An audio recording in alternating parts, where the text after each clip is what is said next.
What's going on, y'all? Zach here, and if you don't know me, I am the VP of Student Experience here at Fortville Music Garage. And today I want to talk to you about student progression and kind of gauging student progression. It can be a little tough. In the model that we exist in, that we've created, everything is handcrafted just for the student. But with that comes its own challenges. Our instructors are trained to kind of look through the lens of a few different pillars as to how they're relaying information and to what engaging their student looks like. And for you as a parent, it might be hard to kind of delve into what that looks like.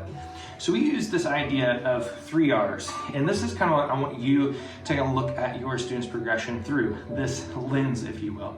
In this file, there's a PDF download. You can download that, and you can kind of follow along just a little bit. And this is just kind of a brief overview to kind of give you an idea and mindset.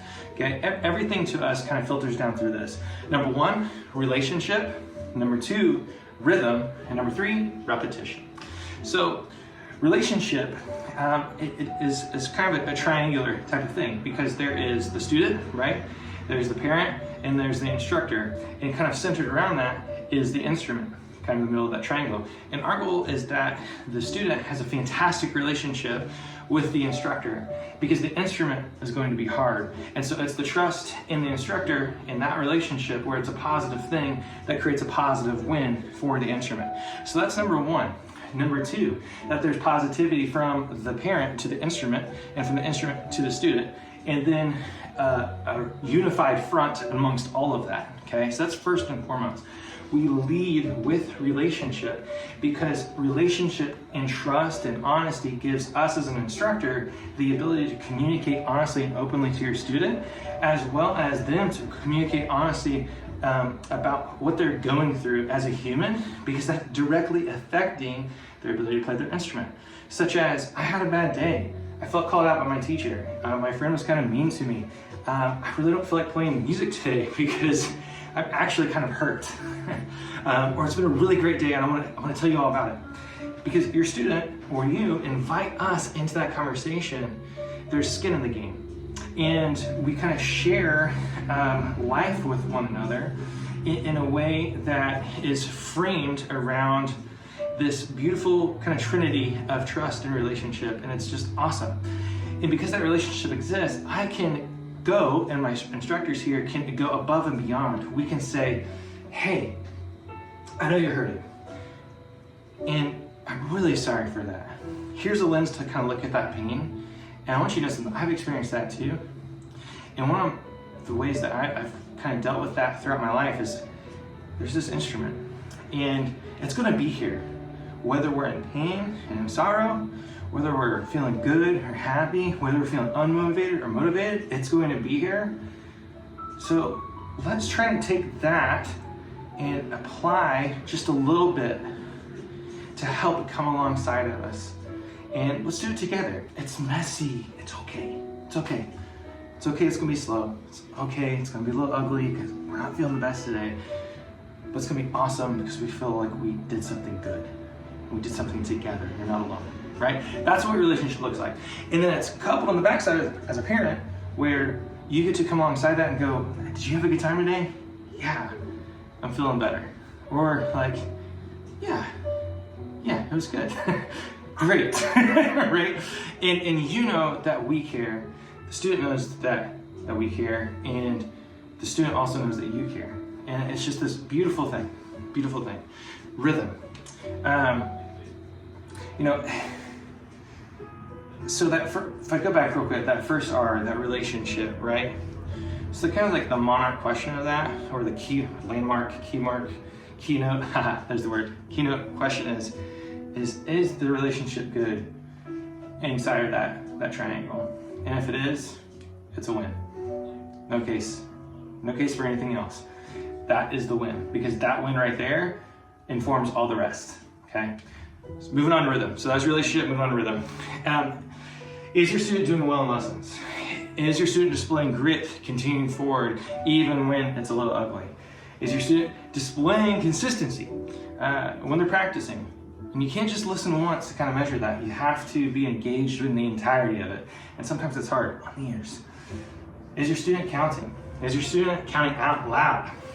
Rhythm is a key function of a musician, and you cannot do music without it. Music is a language that is universal. It is global. It is not thought of in orchestra as this, and in guitar as that, and in flute as this, and in cello as that, and in sax as this, drums as it is not. It is one unified language, and therefore there is a unified front we all have to come to, and that is inside of the idea that the count matters. It doesn't matter how ugly it sounds.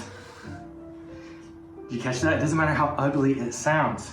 And your expectations as a student, as a parent, coming alongside does not really matter. And I know that sounds terrible, and I don't mean it to sound so harsh, but what does matter is that the process of doing. We want your students to fall in love with the process, with the journey, not the outcome. The outcome comes because of the journey. Is that just like life, right? You build a business, it's ugly, it's hard, there's valleys, there's relationship woes, there's financial woes, and their life mimics this. The outcome is not the goal, all right? We're looking to be in the journey, in the muck, in the rhythm of life with them. And so that's why we tell your student to practice 2 to 3 minutes a day. It's part of that rhythm function. Get them used to the idea of counting. Get them used to the idea of showing up, sitting down, and regardless of what's going on, because through honest relationship, through connected, good relationship in the triangle, we can ask that they are sitting down and doing this thing for micro moments of time consistently in a good rhythm, right? And the gauge of that is, are they counting? In their head, out loud, with their hands, with their feet, okay? That's the second one. Third is the most important. Outside of relationship is the most important, and it is repetition. Repetition breeds consistency, and consistency is the mark of greatness, or the mark of a professional. And one of the things we get the most questions about is like, okay, I hear you, love how you cared for, yada, yada, yada, right? And you're like, my kid's here to take music lessons. You're right, they are, 100%. Repetition for a long or extended period of time, for a long time horizon, right? Always produces. It never not produces. So the idea here is that if we show up consistently to like a practice time that's in our bedtime routine, we brush our teeth, we go practice, and we spend 2 to 3 minutes every day having a positive touch with the instrument, right? Inside of perfect practice, because we only have so much time, I'm going to do exactly what I was asked to do, and then I can fiddle around. And so 2 to 3 minutes every day of absolute perfect practice, quote unquote, perfect practice, at least doing something mindfully the way that you've been instructed to do, is going to breed better results than if you sat down and you played for 40 minutes every day and you did the wrong thing, and then you come to the lesson booth, and then all of a sudden we're trying to unlearn, 120 minutes of practice time that was done wrong, right? That's what we experience sometimes. We have some families I say some families. I've had families over the years of my teaching. I've taught 32,000 hours of private one-to-one lessons. And the students that are most successful oftentimes are the ones who practice 1 or 2 times a week, 2 to 3 minutes. And then the rest of the time is in the lesson booth with us. Because those students have a really well-balanced calendar. It's not forced.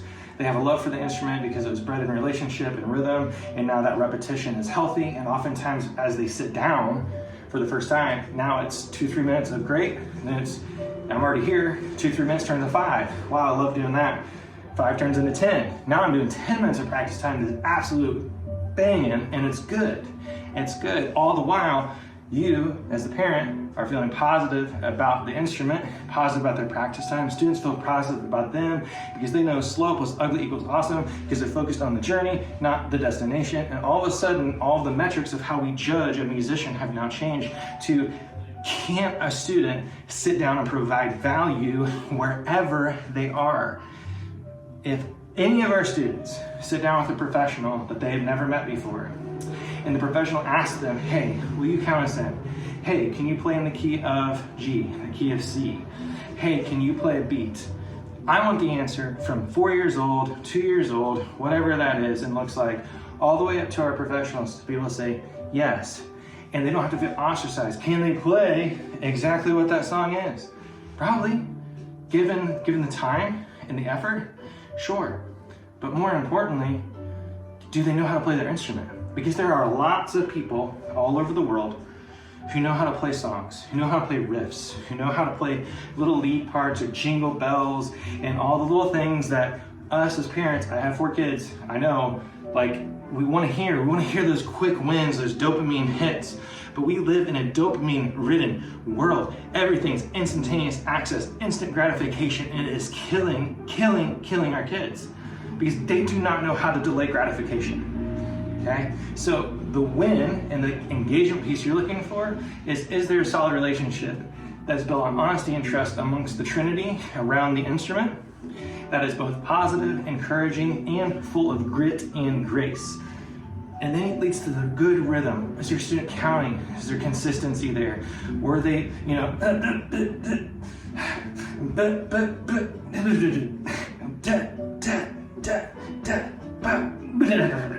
right? Like, is it consistently getting a little longer? Do you hear a little more attention to detail? And that's not quick wins. It is in the long game, repetition, showing up over and over again in a positive manner in micro practice times that are going to develop into beautiful practice habits. And then when they sit down with us for 30 minutes a week or an hour a week, guess what happens? They're awesome. And they can provide value wherever they are. That is the dream. The dream is that your student and you, if you are a student, feel loved, valued, and cared for, and that you understand that this journey of music requires you to show up in whatever condition you are and to apply the things we've taught you in a repetitious manner, because repetition breeds consistency, and consistency is the mark of greatness. That's how you gauge student engagement. That's how you gauge student progression. And that is how you help your student win at home. And I understand that it might not be everything you wanted it to be.